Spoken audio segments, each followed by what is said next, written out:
Let's talk about your perfect sense. If you haven't found your perfect sense yet, I'll go watch this video or wherever by Sena. I'll put it in the description below as well. And he goes through a very methodical way of being able to try and find and refine and tweak your perfect sense. I use this for the sense I'm using now, so it's definitely going to help you out. So what's the purpose of this video? The purpose of this video is to go over what you should be looking for and what you should avoid when making and finding and tweaking your perfect sense. So let's jump into it. The first thing that I would like you to do is to let go of the idea that there's this perfect sense to DPI ratio that's gonna magically turn you into a pro player. Don't get me wrong, sense and DPI is extremely important, but there's a lot of other things involved as well, like muscle memory, time played, play style, like those kinds of things. The reason that I wanted to bring this up was because if there was this kind of like golden magical number, all of the pro players would be using it. But in fact, they all have kind of different ones suited to them, and they actually change a lot of their senses throughout the season, and sometimes even mid-game if the scenario suits it. So when finding your sense, what should you be looking for and what should you avoid? Think of your sense like it's this ballpark figure. You're aiming for something that feels good for now and you can play the game, but something that you can refine later on and over time. You could spend a ton of time in the range, kind of like sitting there refining, tweaking your sense for the perfect for you, but then when you take it into comp, it doesn't achieve what you want it to achieve. So then what questions do you need to ask yourself? The first question is, what agent do you plan on playing or you're planning to make your main? This has a huge impact because it will depend on your play style, and that will have a huge impact on how your sense is going to end up. If you're a Jet or Raze main, your sense is more likely to be higher because you're going to be doing things that other agents aren't. And that's like, you're going to be moving faster, you're going to be clearing angles faster when going in on site than you are, say, a Cypher or a Sage. The second question you want to ask yourself is, can you track the target? Can you keep your crosshair on the target, whether it's moving or whether you're moving? If you find that you're shaking a bit, your sense is too high for you. And if you're lagging behind the target, then obviously your sense is too low. Question 3, can you flick to a target with precision?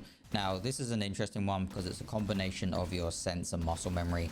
And if you have just changed your sense by a significant amount, it's going to feel completely off. But I wouldn't worry about it too much. Give it some time and practice. Obviously, the next month or two, just keep practicing it in, and you'll start to become more precise with your flicking. Just off the get-go, as long as you're flicking near the target, you should be fine. Question 4, can you micro adjust? Now, this again is going to be something that is very difficult for you to do if you have made a large sense change, and it will be quite difficult and frustrating to deal with. But again, just give it time and you will correct yourself as you get used to your new sense. And for those of you who don't know, micro adjusting is just making small adjustments for getting back onto a target. So these two questions are focused to the duelists. Can you clear corners in sight, and can you track on the vertical? The reason for these questions is because clearing multiple angles as a duelist is very important, especially if you are going to hard entry. It's just giving as much information to your team as possible and seeing as much as possible on the way in. Just giving that information to the team so they can do what they're going to do with it. Being able to track on the vertical is super important. If you are kind of like going into entry site and one is on site behind something, it's important, kind of like the double satchel or the jet dash, kind of like go in, kind of track them on the way in. You know where they are. You can take them out when you land. And then it's even more important on jet knives. So then what to avoid when finding your sense? And I would honestly stay away from taking any reference from pro players unless they've made a specific video talking about like sense, DPI and aim. Definitely watch those. It couldn't come from a better source. But if we're just watching pro play or pro players pop off, there's nothing to really take from that apart from 180 flicks. You got like tens, cryo, all of those guys doing absolutely nuts. And that's what you see, and that's what you want to be a part of. But what you don't see is the absolute thousands of hours that goes into making them as good as they are today. And they also have coaches, and they also have aim routines.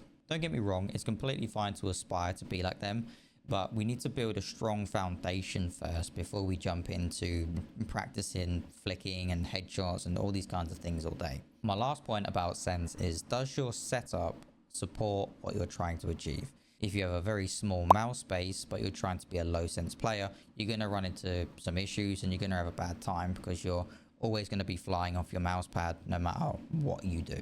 Just make sure that your setup accommodates you, what you're trying to do, and what you're trying to achieve as a player.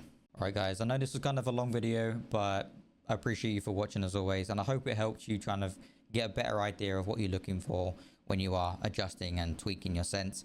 But yeah, as always, thank you, and I'll see you in the next one.